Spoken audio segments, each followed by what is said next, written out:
for an exam or working on a project and go to bed feeling like you could sleep for a week. Now imagine that you actually did sleep for a week. Well, that's basically what happened to Beth Goodyear when she was about to turn 17, except she fell asleep and didn't wake up for 6 months. Okay, technically she did wake up once a day, but she was always in a dream or trance-like state, and she was only up long enough to eat and use the restroom, but then fell back asleep again. No, Beth was not injured, she was not in a coma, she just couldn't wake up, and doctors have no idea why. But they do have a name for it. It's called Kleine-Levin syndrome, KLS, also known as Sleeping Beauty syndrome. Although the name sounds all magical and sweet, this illness is actually the evil stepmother of all nightmares. Like I mentioned, those who are affected basically sleep non-stop, and even when they're awake, they're not really awake. Each episode of this nap attack from hell could last for a few days to several months, and doctors have no clue what's even triggering it, let alone know how to treat it. And if you're thinking, oh, what's so bad about that? You just get to sleep all day. Well, here's the thing. If you're affected, you have no idea when you're gonna fall asleep and have no idea when you're gonna wake up. This means that you can't take care of yourself. Someone has to be around to make sure there's food, there's water, and life is just passing you by. You can't go to school, you can't have a job, you might miss all those special times in life like prom, graduation, major holidays. In Beth's case, she has been asleep more than she has been awake, and when she wakes up, she has no idea what happened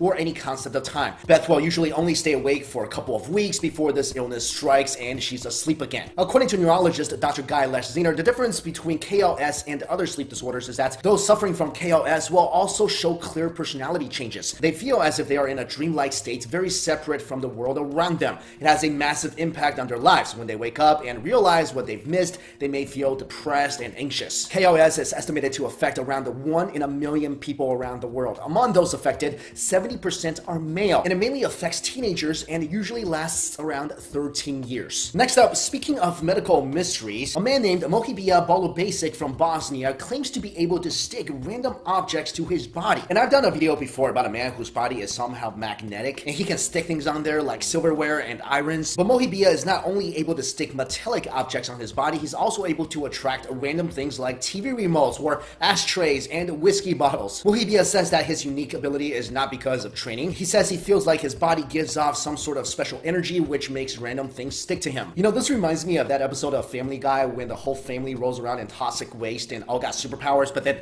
Meg's superpower was the ability to extend her fingernails. I feel like this power is equivalent to that. It's a power that Magneto's infant baby may have. I mean, what can you do with this? Hey, what can you do? Oh, I can fly and fry people with my laser eye beam. What about you? I can carry my keys on my bare chest. It's really helpful when you're swimming. And finally, in a recent interview, China's first astronaut may have finally solved the mystery of why no intelligent alien beings have revealed themselves to us yet. Astronaut Yang Li Wei was aboard the Shenzhen 5 spaceship during a 21-hour mission in 2003 and said that he heard a creepy, mysterious knock on a spaceship that occurred time to time. He said the knock neither came from the outside nor the inside of the spaceship, but sounded like someone is knocking the body of the spaceship, just as knocking an iron bucket with a hammer. The sound made Li Wei very nervous, but he couldn't really figure out where the knocks were coming from. Other astronauts have heard similar knocking sounds, and to this day, no one knows what they could have been. So yeah, my theory is apparently the aliens came, they knocked, no one answered, so they left and probably thought we were all super rude. They're probably talking to each other like, so yeah, we traveled 1 trillion miles to this planet called Earth. We stopped at the gate and saw some random dude just floating inside. We knocked to be polite and no one opened the door. That was so rude because we see the guy in there. So we decided to leave and not give these guys our super awesome space travel technology. To summarize, in this video, we covered the Sleeping Beauty syndrome, the worst superpower in the world, and the aliens came but we did not open the door. Guys, let me know your thoughts on any one of these topics. Let me know what you think the mysterious knocking sounds were. Also, if you like this video, I would really appreciate it if you hit that like button. Thank you all so much for watching.